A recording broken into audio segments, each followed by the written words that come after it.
E aí, galera, tudo tranquilo? Eu sou o Davi, sejam bem-vindos a mais um vídeo aqui no canal. Vamos falar um pouquinho sobre o princípio das gavetas, beleza? Também chamado de princípio da casa dos pontos, depende de como o professor chama. Show? Esses estudos começaram em 1834, com esse matemático alemão de nome impronunciável. Show? Esse princípio diz que se eu tenho N objetos e vou colocar ele em M gavetas, obviamente o número de objetos é maior que o número de gavetas, então pelo menos uma gaveta terá mais de um objeto, né? Terá dois ou mais. Isso é meio lógico de pensar, né? Imagina que eu tenho, por exemplo, 5 bolinhas, eu vou guardar em 4 caixas. Se eu ficar distribuindo essas bolinhas, obviamente uma caixa vai ter que ter mais de uma bolinha, né? Porque a quantidade de bolinhas supera a quantidade de caixas. Na matemática, né, a gente pode considerar dois conjuntos finitos, A e B, e se o número de elementos de A é maior que o número de elementos de B, a gente não consegue formar uma função f de A em B que seja injetiva, né? Ou seja, eu vou pegar meu conjunto A, eu vou chamar ele de meu domínio, né? Se é o domínio, é o valor que o x assume. Então, esse aqui é meu conjunto A. Se eu pegar esse conjunto B, eu vou dizer que ele é o contradomínio. Ou seja, daqui que surgem nossas imagens, né? Esse aqui vai ser o conjunto B. Se o A tiver, por exemplo, 4 elementos e o B tiver apenas 3, eu não consigo formar uma função injetora, né? Se eu ligar esse primeiro com esse primeiro, o segundo com esse segundo e o terceiro com esse terceiro, esse quarto valor de x ficaria sobrando, né? Se eu tivesse que ligar ele a outro elemento do conjunto B, nós teríamos dois valores de B, né? Com o mesmo x, dois valores de y, duas imagens com o mesmo valor de x. Isso não pode, caso a função seja injetora. Né? Então, essa função de A em B, se A tem mais elementos que B, não pode ser injetora. Provavelmente essa função também não vai ser bijetora. Beleza? O princípio das gavetas não tem tanta teoria assim. Beleza? Então, eu vou passar 3 exercícios básicos, que são bem tranquilos, só para vocês pegarem ideia. Beleza? Então, bora lá. Beleza? A primeira questão é uma questão bem famosa, né? É a questão dos aniversários. Tem gente que chama assim, né? Quando as pessoas precisam ser reunidas para ter certeza, isso aqui é importante, que pelo menos duas delas fazem aniversário no mesmo mês. Bom, por que eu falei que ter certeza é importante, né? Porque eu posso simplesmente escolher duas pessoas aleatórias e ter a coincidência, né? Os dois fazem aniversário em janeiro, por exemplo. Só que eu também posso pegar duas pessoas que fazem aniversário em meses diferentes. Então eu quero ter certeza absoluta que naquele grupo, pelo menos duas pessoas fazem aniversário no mesmo mês. Beleza? Como é que a gente trabalha? Eu gosto de trabalhar sempre com o pior cenário. O que é o pior cenário? Eu pegar o máximo de pessoas possíveis que não cumpram essa solução. E se eu adicionar mais uma, a solução vai estar feita, beleza? O pior cenário seria, ora, a gente sabe que temos 12 meses no ano, né? E obviamente basta eu pegar 12 pessoas. 12 pessoas com aniversários em meses diferentes, né? Se são 12 meses, o maior número de pessoas que eu posso pegar, cujos aniversários seriam em meses diferentes, né? Distintos. Obviamente esse número é 12, beleza?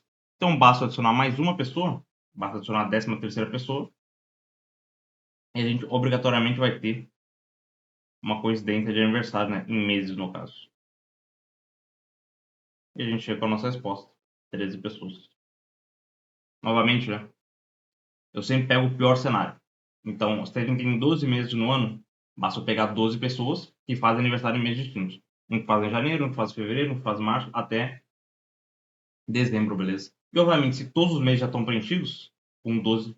Se todos os 12 meses estão preenchidos com 12 pessoas, né? Um em cada mês, basta adicionar mais uma e, obrigatoriamente, essa pessoa tem que fazer aniversário no mesmo mês que outra. E aí a gente cumpre o que a questão está pedindo. Beleza? E eu gosto de trabalhar assim. Pega o pior cenário, depois soma mais um. É simples. Show? Então essa primeira questão já foi. Bora para a segunda agora. Bora lá. Beleza, essa segunda questão cai num concurso de Manaus, né? Da Prefeitura de Manaus. Para vocês verem como essa questão cai em concurso, né? Geralmente não tem edital o princípio das gavetas ou o princípio da casa dos pontos. Mas isso aí se trata de raciocínio lógico, né? Raciocínio matemático. Então essa questão está perguntando um número mínimo de pessoas em um grupo para que se garanta, né? Se garanta a mesma coisa que ter certeza, que necessariamente haja 7 delas que fazem aniversário no mesmo mês do ano. Que são bem parecidas com o anterior, né? Então, qual seria o pior cenário aqui? O pior cenário seria eu pegar 6 pessoas que fazem aniversário em janeiro, 6 pessoas que fazem aniversário em fevereiro, e assim por diante. Então, eu pegar 6 pessoas que fazem aniversário em dezembro, beleza? Ou seja, como ele quer 7 pessoas em um mês, eu peguei 6 pessoas em todos os meses. Então, eu tenho 12 meses no ano, e 6 pessoas em cada mês, ou seja, eu tenho 72 pessoas. Obrigatoriamente, se eu adicionar mais uma aqui, obviamente ela vai ter que fazer aniversário em um desses 12 meses do ano, e obviamente um mês vai ter 7 aniversariantes, beleza? Então a nossa resposta é esse 72 mais um, ou seja, 73 pessoas. Beleza? Deixa eu a resposta aqui na letra E. Mas ver que as questões, né, mesmo que peça coisas diferentes, não foge muito do jeito que a gente resolve elas. É sempre bem parecido. Pega o pior cenário, beleza? O cenário que ainda o que ele está pedindo não é cumprido, e depois adiciona mais um. Vai dar a resposta. Show? Então, bora para a última questão. Uma questão um pouquinho mais difícil, um pouquinho mais elaborada, no caso, mas nada demais. A gente vai fazer da mesma forma. Então, bora lá. Beleza, bora para a última questão. Uma questão um pouquinho mais elaborada, beleza? Só para contextualizar. Essa questão do PAPMEN de janeiro de 2025, beleza? Do Programa de Aperfeiçoamento para Professores de Matemática no Ensino Médio. É feito pelo INPA, Instituto de Matemática Pura e Aplicada aqui do Rio de Janeiro, beleza?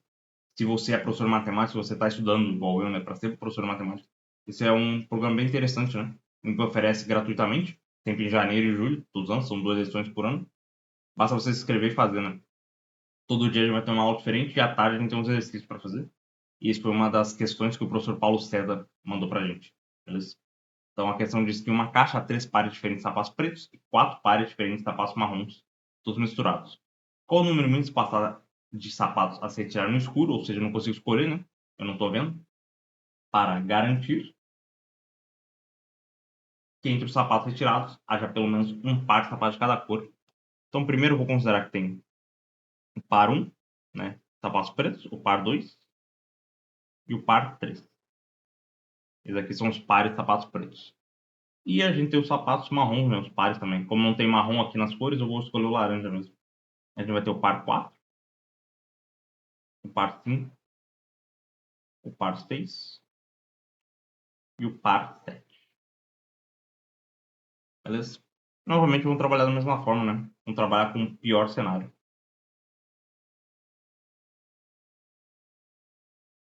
Inicialmente, né, essa questão é um pouquinho mais elaborada, mas eu vou trabalhar da mesma forma. Qual seria o pior cenário? Aqui a gente tem 14 sapatos. Inicialmente, o pior cenário seria eu tirar um sapato de cada par, né? Eu tiraria um sapato do par 1, um do par 2, um do par 3, um do par 4, um do par 5, um do par 6 e um do par 7. Beleza? Inicialmente seria o pior cenário, eu tirar um sapato de cada par. Depois, para não formar pares de ambas as cores, né? Seria só retirar sapatos marrons. Eu completaria o par 4, o par 5, o par 6 e o par 7. Por que esse é o pior cenário? Porque ele quer que eu tenha um par de cada sapato, pelo menos. Beleza? Nesse caso, eu tirei um sapato de cada par. E depois eu completei todos os pares marrons. Eu não completei nenhum par preto. Então aqui eu já tirei. Aqui em cima eu já tirei 7. E depois eu tirei mais 4, né? Ou seja, eu tirei ao todo 11 sapatos. Então basta agora eu tirar mais um qualquer, vamos dizer que eu peguei o par 2, né? Ou seja, basta eu tirar mais um sapato qualquer e eu vou ter a resposta, né? 12 sapatos. Então, para ter certeza que eu vou tirar pelo menos um par de sapatos pretos e um par de sapatos marrons, eu tenho que tirar pelo menos, né?